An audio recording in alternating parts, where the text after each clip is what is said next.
இந்த வசனங்களை வாசிக்கும்போது நம்ம ஞானமுள்ளவர்களாக இருப்போம், அறிவுள்ளவர்களாக இருப்போம், நிதானமுள்ளவர்களாக இருப்போம், நீதியை தெரிந்து கொள்வோம், நியாயத்தை தெரிந்து கொள்வோம். ஆமென், ஸ்தோத்திரம். நம்ம அதாவது நிதானத்தை தெரிந்து கொள்வோம், விவேகத்தை தெரிந்து கொள்வோம். ஆமென், கேட்கிறவர்களாக இருப்போம். நாம் பொல்லாத நபர்களோடு உள்ள சகவாசம் நமக்கு வேண்டாம். அவருக்கு கீழ்ப்படிந்து அவருக்கு செவி கொடுத்து அவர் வார்த்தையின்படி நடந்தால் நமக்கு பாவத்து இல்லை. நாம் சமாதானமாக இருப்போம்.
கர்த்தருடைய பரிசுத்த நாமத்திற்கு மகிமை உண்டாவதாக.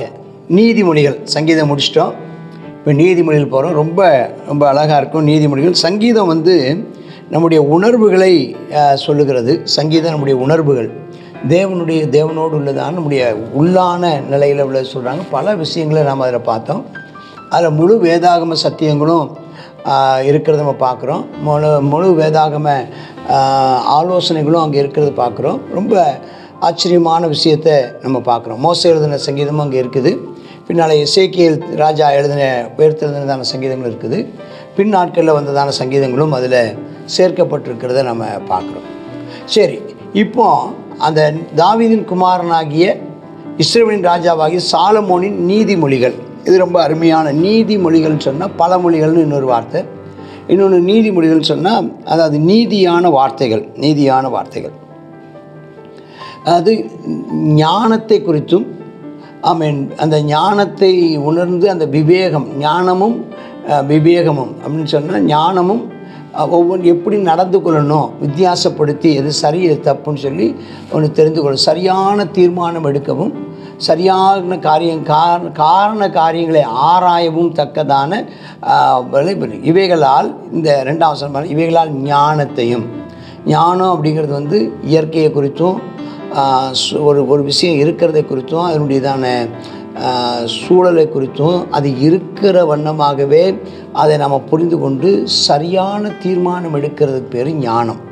இந்த போதகம் அப்படின்னு சொன்னால் டீச்சிங்னு அர்த்தம். போதகம்னா டீச்சிங் மற்றும் கற்றுக் கொடுக்குதல்.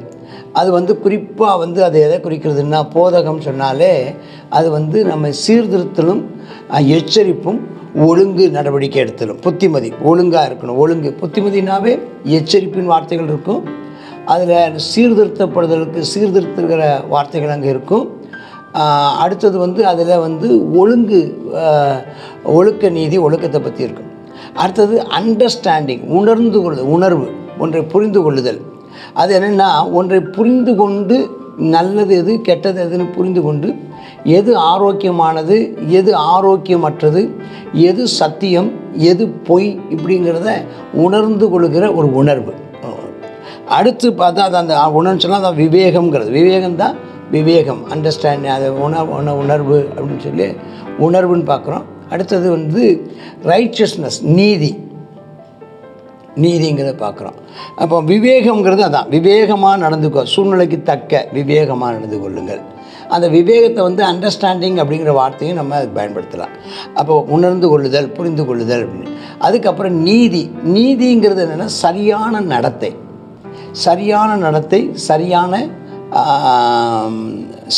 சரியான சிந்தனை அப்படின்னு நீதி. நியாயம் அப்படின்னு எடுத்திங்கன்னா ஜஸ்டிஸ், நியாயம் அப்படின்னா எது வந்து நியாயமானது, நீதிங்கிறது வந்து எது நம்முடையதான சிந்தனையும் செயலும். நியாயங்கிறது வந்து நமக்கு ஏற்கனவே இருக்க தேவனுடையதான சட்டத்திட்டங்களோடு கூட விஷயத்தில் இது நியாயம், இது அநியாயம் அப்படின்னு பார்க்குறோம். இது வந்து அந்த முதல்ல நீதி வந்து செயல்படுதலுக்கும் சிந்தனைக்கும், நியாயம்ங்கிறது வந்து தண்டனை கொடுக்கறதற்கும், அதுக்கு பின்பதாக அவங்களுக்கு பலன் அளிப்பதற்கும் காரணமாக இருக்குங்க. நிதானம்னா ஈக்குவிட்டின்னு ஒரு ஆங்கில வார்த்தை. நிதானம் அதாவது நிதானமாக செயல்படுதல். அதாவது ஒரு நல்ல ஒரு அறநெறியோட நல்ல ஒரு மரியாதையோட நடத்துதல், மற்றவங்களை நிதானமாய் நடத்துதல். நிதானம்னா மரியாதையோடு நடத்துதல், அதாவது அறநெறி சார்ந்து, ஒழுக்க நெறி சார்ந்து நடத்துதல் அப்படின்னு ஒரு அர்த்தமாக. அதே மாதிரி என்னென்னா வினா 4ஆம் வசனத்தில் பாருங்கள், வினா அப்படிங்கிறது தான் ப்ரூடன்ஸ். அதாவது என்னென்னா ஒரு விஷயத்தை குறித்தான முழு விவரத்தை குறித்தான வினா உள்ளவர்களாகும். ஆண்டவர் இயேசு சொல்கிறாங்க, பாம்பை போல வினா உள்ளவர்களும், அதாவது புரிந்து அதை மற்றவங்களுக்குள்ளே இருக்கிறத பற்றி புரிந்து கொள்ள, வினா இல்லாமல் விவேகம், வினா, இந்த ரெண்டு கிட்டத்தட்ட ஒரே வார்த்தை தான். Skill to see in others what is all about, இருக்கிறது எல்லாவற்றையும் பற்றி தெரிஞ்சுக்கிறது வினா. அதை கேள்வி கேட்டு நம்ம தெரிஞ்சுக்கிற மாதிரி எல்லாத்தையும். அடுத்தது வந்து அறிவு அப்படின்னு ஒரு வார்த்தை பார்க்குறோம். அறிவு அப்படின்னு சொன்னால் நம்ம படிப்பறிவு, பட்டறிவு. மற்றவங்களுடைய அனுபவத்திலிருந்து படித்து தெரிஞ்சு கொள்வது, நம்ம அனுபவத்திலிருந்து நம்ம கற்றுக்கொள்வது. அது பட்டறிவு, படிப்பறிவு, பட்டறிவு. படிப்பறிவுனா மற்றவங்களுடைய அனுபவத்தில் அவங்களுக்கு தெரிஞ்ச விஷயத்தை அவங்க நமக்கு சொல்லித்தராங்க அல்லது எழுதி வச்சதை வாசிக்கிறோம், அந்த ஒரு அறிவு. மற்றவர்களால் நமக்கு கிடைக்கும் அறிவு. இன்னொன்று நாமளாகவே நம்முடைய அனுபவங்களால் பெற்றுக்கொண்ட அறிவு. அப்போ விவேகத்தையும் கொடுக்கும். அது இன்னொரு வார்த்தை. விவேகம் அப்படின்னு சொன்னால் அதே வார்த்தை தான், அந்த அண்டர்ஸ்டாண்டிங், உணர்ந்து கொள்ளுதுங்கிற மாதிரி. இது என்னென்னா நம்ம அதை குறித்து ரொம்ப புரிந்து, அதை குறித்து அறிந்து, அதை குறித்து உணர்ந்து எது சரியானதாக இருக்குன்னு சொல்லி விவேகமாய் நடக்குதல், ரொம்ப விவேகமாக நடக்குதல். நேரத்தையும் அந்த சூழலையும் சம்மந்தப்படுத்தி எடுக்கிற விஷயங்கள் பார்க்குறோம். இந்த 9 வித்தியாசமான எபிரேய வார்த்தைகள் அதில் சொல்லப்பட்டிருக்கிறது. மிகுந்த ஆசீர்வாதமாக அது இருக்கிறது. சரி, இதனால் அறிவில் அவங்க தேடுறாங்க, அறிவில் வளர்கிறத நம்ம பார்க்குறோம். இதனால் என்ன தான் புத்திமான் தேர்ந்து விவேகி நல்ல ஆலோசனை அடைந்து முன்னேறுவோம். அப்போ அறிவில் நம்ம புத்திமான்களும் விவேகிகளும் நல்ல வளர்ச்சி அடைய முடியும். நீதிமொழியும் அதன் அர்த்தத்தையும் ஞானியின் வாக்கியங்களையும் அவர் உரைத்த பொருள்களையும் அவன் அறிந்து கொள்வான். இதை அறிந்து கொள்வதனால அவங்க லைஃப்பில் என்ன எதற்கு பிரயோஜனமாக இருக்குன்னா, 7ஆம் வசனம், கர்த்தருக்கு பயப்படுதலே ஞானத்தினாரும். அப்போ இப்படியெல்லாம் நடக்கிறவன், கர்த்தருக்கு பயந்தவன், இந்த மாதிரி ஒரு எது ஞானம் உள்ளது, எது நீதி, எது நியாயம், எது நிதானமாக நீதியானதை, நியாயமானதை, நிதானமாக விவேகமாக அறிவோட செயல்படுகிறவன். பயப்படுகிறவன் என்ன செய்வான்? கர்த்தருக்கு பயப்படுகிறவன் நன்மையை மட்டும் செய்வான், தீமையை வெறுப்பான். அப்போ மூடர்கள் என்ன செய்கிறாங்களா? இந்த ஞானத்தையும் இந்த போதகத்தையும் அவங்க அசட்டை பண்ணுகிறார்கள் என்று நாம் பார்க்கணும். இதுதான் அப்போ தேவனுக்கு பயப்படுதல் அப்படிங்கிறது தான் முக்கியமான ஒரு வசனம், முக்கியமான வார்த்தை வந்து அதான், தேவனுக்கு பயந்திருக்குதல். அப்போ வசனத்தை நாம் ரிசீவ் பண்ணணும், வசனத்தின்படி நடக்கணும். அது நமக்கு மிகுந்த பிரயோஜனத்தை நமக்கு தரும். இதை குறித்து தான் நம்ம தொடர்ந்து உள்ள வசனங்களில் நம்ம என்ன செய்கிறோம், நம்ம பார்க்குறோம். அவன் எதிலெல்லாம் அவங்க சொல்கிறாங்கன்னா ஒரு 4-5 வார்த்தைகள் சொல்கிறாங்க. ஒன்று என்னென்னா நீதிமொழிகள்னு சொல்கிறாரு, நீதிமொழிகளை சொல்கிறாரு. அதுக்கப்புறம் ஒன்றுக்கு ஒன்று படமாக சித்திரமாக ஒரு உதாரணத்தோடு சில கதைகள் சொல்கிறாரு. சில வார்த்தைகளை வசனங்களாக சொல்லப்பட்டிருக்கு, சில இது விடுகதைகளாக சொல்லப்பட்டிருக்கிறது என்பதை நம்ம பார்க்குறோம். கர்த்தருக்கு ஸ்தோத்திரம். அடுத்த ஆண்டவர் தேவனுக்கு பயப்படுகிற பயம் அப்படின்னு சொன்னால் நீதியை செய்தலும் அநியாயத்தை வெறுக்குதலும் என்பாங்க. அடுத்ததாக 8வது வசனத்தில் வந்து என்ன செய்கிறாங்கன்னா, வசனத்தை குறித்து நம்ம பார்க்குறோம். 8ஆம் வசனத்தை நான் வாசிக்க விரும்புகிறேன். 8ஆம் வசனத்தில் தேவனுக்கு கீழ்ப்படுகிறவன் ஆசீர்வதிக்கப்படுவான். ஆமாம், தேவனுக்கு கீழ்ப்படுகிறவன் ஆசீர்வதிக்கப்படுவான். என் மகனே, உன் தகப்பன் புத்தியை கேள், தாயின் போதகத்தை தள்ளார். அப்போ புத்தி வந்து தகப்பன் மாதிரி, போதகம் வந்து அம்மா மாதிரி. அப்போ அதை கேட்டு நம்ம நடக்கணும். அது நடந்தால் அது நம்முடைய சிரசுக்கு அலங்காரம். தலை நிமிர்ந்து நீ நடக்கலாம். நீ மற்றவங்களுடைய ஆலோசனை, உன்னுடைய ஆவிக்குரிய தகப்பன், ஆவிக்குரிய தாய், உன்னை பெற்றெடுத்த தகப்பன், உன் தாய், அது மாதிரி ஆவிக்குரிய பேரண்ட்ஸ், ஆவிக்குரிய பெற்றோர்களுக்கு கீழ்ப்படிந்து நடந்தால், புத்தியை கேட்டு போதகத்தை நடந்தால், அது நீ தலை நிமிர்ந்து நடக்கலாம். அலங்கார முடியாக இருக்கும். உன் கழுத்துக்கு சரப்பணியை போல் இருக்கும். உன்னை பார்க்குறவங்க ஒரு நல்ல அலங்காரமாக இருப்பீங்க அப்படின்னு சொல்லி நம்ம பார்க்குறோம். அவங்க வந்து ஆசீர்வதிக்கப்படுவாங்க. அவங்க அதனால் என்ன செய்யப்படுவாங்க, அதுக்கான பலாபலன் உண்டு அப்படிங்கிறத பார்க்குறோம். 9ஆம் வசனத்திலிருந்து நம்ம சில காரியங்களை பார்க்குறோம். 9ஆம் வசனத்துலேருந்து பார்த்திங்கன்னா, 9ஆம் வசனத்துலேருந்து என்ன சொல்லப்பட்டிருக்குன்னு கேட்டிங்கன்னா, அவைகள் ஒன்று சில 10ஆம் வசனத்துலேருந்து என் மகனே, பாவிகள் உனக்கு சொல்கிறத என்ன செய்யாத, கேட்காத. 10ஆம் வசனத்தை பாருங்கள். நான் ஒரு நிமிஷம் 10ஆம் வசனத்துலேருந்து என்ன பார்க்குறேன்னா, அவாய்ட் பேட் கம்பெனி. நீ இந்த தீயவர்களோடு உள்ளதான அந்த ஃப்ரெண்ட்ஷிப்பை விடு. நிறைய பேர் சொல்கிறாங்க, பார்த்துருக்கீங்களா?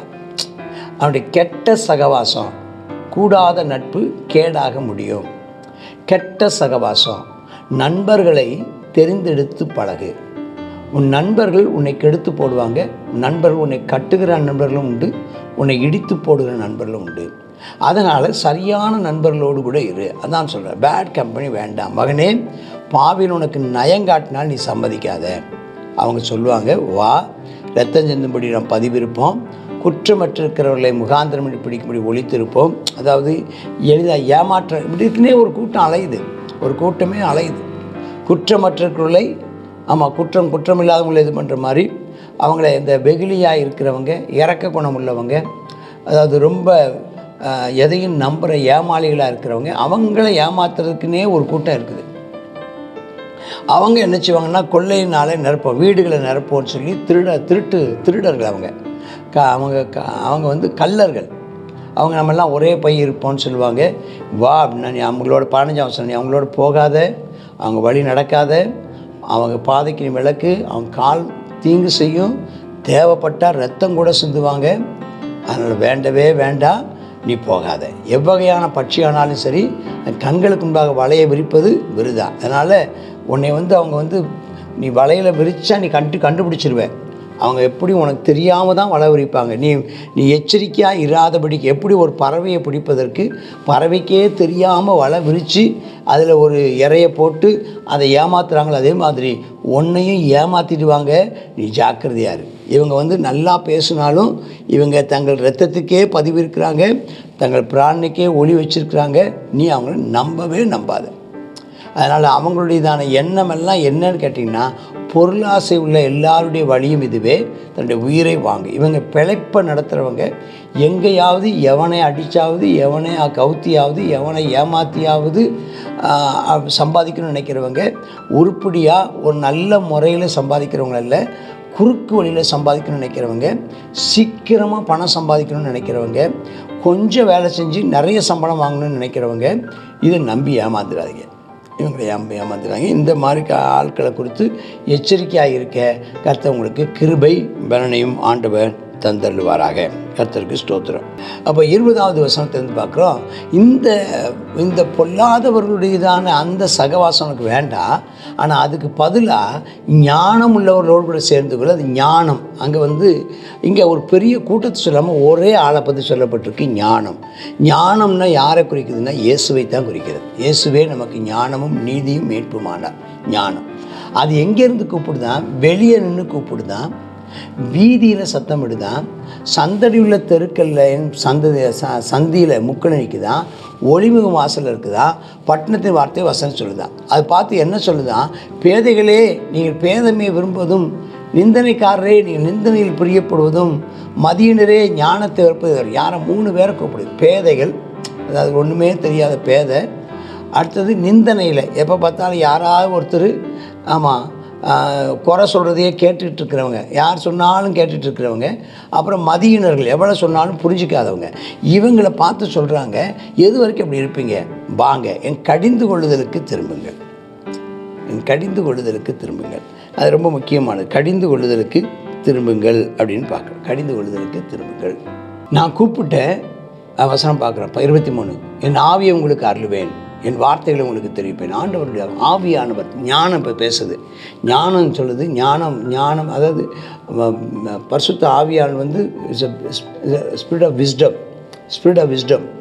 அந்த ஆவியானவர் சொல்கிறார், கடிந்து கொள்கிறார், திருந்துங்க. அவர் எப்பவும் நம்ம பாவத்தை குறித்து நம்ம உணர்த்தி வைக்கிறவர். அந்த ஆவி நமக்கு தந்திருக்கிறார்.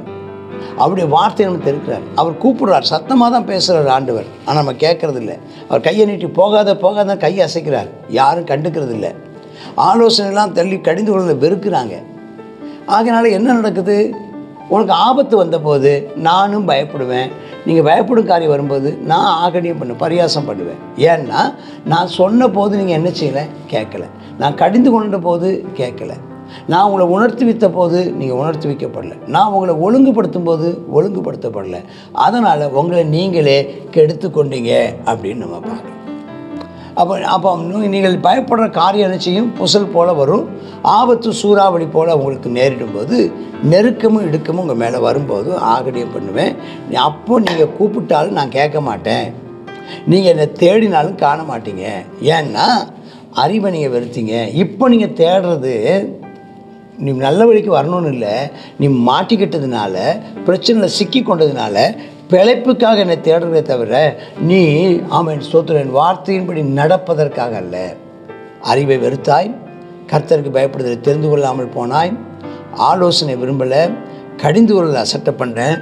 ஆகையினால உன் வழியின் பலனை நீ புசிப்பாய். நிறைய பேர் நம்ம நினைக்கிறோம், நம்ம தப்பான வழியில் போனால் அதனுடைய பலன் நமக்கு வந்து சேரும். தங்கள் யோசனைகளினாலே திருப்தி அடைவார்கள். என்ன அவங்க என்ன யோசித்தாங்களோ அதனுடைய விளைவு. எதை விதைத்தாயோ அதை நீ அறுக்கிறாய். பேதைகளின் மாறுபாடு அவர்களை கொல்லுமா, மூடரின் நிர்விசாரம் அவளை அழிக்குமா. எனக்கு செவி கொடுக்கிறவன் எவனோ அவன் நிக்கிரமின்றி வாசம் பண்ணி ஆபத்துக்கு பயப்படாமல் அமைதியாக இருப்பான். வாசிங்க, வசனத்தை வாசிங்க. எனக்கு செவி கொடுக்கிறவன் எவனோ செவி கொடுக்கிறவன் எவனோ அவன் பாக்கியம். வாசிங்களேன். எனக்கு செவி கொடுக்கிறவன் எவனோ அவன் மிக்கிரமின்றி வாசம் பண்ணி ஆபத்திற்கு பயப்படாமல் அமைதியா இருப்பான். அதான் அப்ப நம்ம அவர் செவி கொடுக்கணும். அவர் சொல்றதை நம்ம கேட்கணும். நிறைய நேரம் நம்ம என்ன செய்யறது இல்லைன்னா அதை கேட்கறது இல்லை. அதனால என்ன ஆயிடுது, நமக்கு தீமை வந்துடுது. அப்போ எப்போதும் செவி கொடுக்கிறவன் பாக்கியவான் இடத்துல பார்க்குறோம். எப்போதும் பயந்திருக்கிறவன் பாக்கியவான் பார்க்குறோம். அப்போ நம்ம தேவனுக்கு பயந்திருக்கணும். நம்ம ஒருபோதும் என்ன செய்யக்கூடாதுன்னா, நாம் அல்லல் தட்டக்கூடாது. செவி கொடுக்கிறவர்களாக இருக்க கர்த்தர் நமக்கு ஆண்டவர் நமக்கு கிருபை ஆண்டவர் நமக்கு தந்தருள்வாராக. அவருடைய நாமத்தை மகிமைப்படுத்துவோம். நம்முடைய எல்லா சூழல்களையும் முதல்ல சொன்ன மாதிரி இந்த வசனங்களை வாசிக்கும்போது நம்ம ஞானமுள்ளவர்களாக இருப்போம், அறிவுள்ளவர்களாக இருப்போம், நிதானமுள்ளவர்களாக இருப்போம், நீதியை தெரிந்து கொள்வோம், நியாயத்தை தெரிந்து கொள்வோம். ஸ்தோத்திரம். நம்ம அதாவது நிதானத்தை தெரிந்து கொள்வோம், விவேகத்தை தெரிந்து கொள்வோம். கேட்கிறவர்களாக இருப்போம். நாம் பொல்லாத நபர்களோடு உள்ள சகவாசம் நமக்கு வேண்டாம். அவருக்கு கீழ்ப்படிந்து அவருக்கு செவி கொடுத்து அவர் வார்த்தையின்படி நடந்தால் நமக்கு பாவத்து இல்லை. நாம் சமாதானமாக இருப்போம். ஆனால் முடியாது என்று சொல்லுவோமானால் நம்முடையதான வழியின் பலனை நாம் என்ன செய்வோம். 31 அவசரம் நம்முடைய வழியின் பலன் கான்சிக்வன்ஸ், அதனால் வர்ற விளைவை, சாப்பிட்டதுனால வந்த விளைவு, செயல்பட்டதுனால வந்த விளைவு, யோசனையினால் உள்ள விளைவுகளின் பலனை அனுபவிப்போம். எதை விதைக்கிறோமோ அதைத்தான் நம்ம என்ன செய்ய வேண்டியதாக இருக்கும், அறுக்க வேண்டியதாக இருக்கும். எச்சரிக்கையாக இருங்கள். Amen, amen. God bless you. நீதிமொழிகள் 1வது அதிகாரம். 1வது அதிகாரத்தில் சொல்லப்பட்ட முக்கியமான காரியம் என்னன்னு சொன்னால், ஞானத்தை, புத்தியை, அறிவை, விவேகத்தை இதெல்லாம் கற்றுக்கொள்வதற்காக எழுதப்படுகிறதான இந்த புத்தகம். இதை நீங்கள் ஃபாலோ பண்ணினா உனக்கு நல்லதுன்னு சொல்லி சாலமோன் சொல்கிறார். முதலாவது சொல்கிறது, பாவிகள் உனக்கு நயங்காட்டினாலும் நீ சம்மதிக்காதே. பொருளாசைக்காரர்கள், பாவிகள் பொருளாசைக்காரர்கள், அவர்கள் கடைசியில் அவர்களை பின்பற்றினா அவங்க என்ன நடக்குமா, அங்கே தங்கள் பிராணனுக்கே அவங்க என்ன செய்கிறாங்களாம், ஒளி வைக்கிறாங்களாம். அவங்க என்ன தங்களுக்கான கேட்டை சம்பாதித்துக் கொள்கிறார்கள். ஆகையினால் அந்த வழியை அவர்கள் கூப்பிடுகிறதுக்கு செவி கொடாமல் ஞானம் கூப்பிடுகிறதுக்கு நீ என்ன செய்ய, ஞானத்துக்கு செவிசாய். ஞானம் என்ன சொல்லும், கடிந்து கொள்ளுதலை என்ன செய்யணும், ஏற்றுக்கொள்ளணும். ஞானம் சொல்கிறது கடிந்து கொள்ளுதல். அது கஷ்டமாக இருக்கும். ஆனால் நம்ம என்ன செய்வோம், ஞானமாகிய கிறிஸ்து சொல்லுகிற வார்த்தைகளை நம்ம கேட்போம். ஆனால் இதில் சொல்லுகிறார், நான் இவ்வளோ சொல்லியும் நீங்கள் என்ன செய்யலை, என் ஆலோசனையை தள்ளிட்டீங்க, கடிந்து கொள்ளுதலை நீங்கள் வெறுத்துட்டீங்க. ஆகையினால் நீங்கள் என்ன செய்வீங்க, உங்கள் வழியின் நீங்களாக தான் தெரிஞ்சுக்கிட்டீங்க. இந்த வழியில் போனால் சரி, இந்த வழியில் போனால் தப்புன்னு நான் சொல்லிட்டேன். நீங்கள் என்ன செய்யிட்டீங்க, நீங்கள் தவறான வழி போனதுனால அதனுடைய பலனை நீங்கள் அனுபவிப்பீங்க. என்ன செய்வான், பேதைகள் என்ன செய்வாங்க, அவருடைய தானே மாறுபாடு அவர்களை என்ன செய்வான், கொல்லுமா. மூடருடைய நிர்விசாரம் அழிக்கும். எனக்கு செவி கொடுக்கிறவர்கள் எவர்களோ அவர்கள் என்ன செய்ய, விக்கினத்துக்கு பயப்படாமல், ஆபத்துக்கு பயப்படாமல் அமைதலாக இருப்பார்கள். இன்றைக்கி நம்ம கர்த்தருடைய சத்தத்துக்கு நம்ம செவி கொடுப்போம், அவருடைய கடிந்து கொள்ளுதலை ஏற்றுக்கொள்வோம், பாவிகளுக்கு செவி கொடாதிருப்போம். கர்த்தர் நம்மை சரியான பாதையில் வழி நடத்தி நாம் ஆபத்துக்கு பயப்படாமல் இருக்க கர்த்தர் கிருபை தருவார். ஜெபம் பண்ணுவோமா? ஆவியானவரே, உம்முடைய வேத சத்தியத்தை நாங்கள் கேட்டு அதன்படி செய்ய எங்களுடைய வாழ்க்கையை அமைத்துக்கொள்ள எங்களுக்கு கிருபை தாரும் அப்பா. அப்பா, பாவிகள் ஆமேனப்பா நயங்காட்டி அப்பா, ஸ்தோத்திர ஆசீர்வாதத்தை காட்டி எங்களை கத்தாவே அப்பா தவறான பாதையில் நடத்தி விடாதபடிக்கு, அதற்கு நாங்கள் எங்களுடைய செவியை சாய்த்து விடாதபடிக்கு கத்தாவே உம்முடைய கிருபைக்கு காத்திருக்க எங்களுக்கு நீர் கத்தாவே ஆமேன் பலன் தர வேண்டுமாய் ஜெபிக்கிறோம் அப்பா. அந்த பொருளாசை ஈஸியாக சம்பாதிக்கக்கூடிய வழிகளை கத்தாவே அப்பா நயங்காட்டி அழைத்தால் நாங்கள் அந்த வழியில் போகாமல் கத்தாவே உம்முடைய கிருபைக்கு காத்திருந்து அப்பா ஸ்தோத்திரம் உம்முடைய கடிந்து கொள்ளுதலை ஏற்று ஆமேன் அப்பா நீதிமான் என்னை ஆமேனப்பா தயவாய் கொட்டட்டும், அது என்னுடைய தலைக்கு எண்ணெய் ஆமேனப்பா எண்ணெயை போல் இருக்குன்னு சொல்லப்பட்டபடி நாங்கள் கத்தாவே அப்பா அந்த கடிந்து கொள்ளுதலை ஏற்று உம்முடைய வழிகளில் நடந்து அப்பா அந்த விக்கினத்துக்கு பயப்படாமல், நாங்கள் ஆபத்துக்கு பயப்படாமல் நாங்கள் அமைதலாக இருக்க நீர் எங்களுக்கு கிருபை தர வேண்டுமாய் ஜெபிக்கிறோம். ஆவியானவரே, இந்த நாளிலும் அப்பா ஸ்தோத்திரம் இந்த உலகம் எங்களை கத்தா மயக்கி அப்பா தீய வழியில் நடத்தி விடாதபடிக்கு நீர் எங்களை எல்லா ஆபத்துகளுக்கும் விலக்கி பாதுகாத்துக்கொள்ளும். இயேசுவின் நாமத்தில் ஜெபிக்கிறோம் நல்ல பிதாவே. ஆமென், ஆமென்.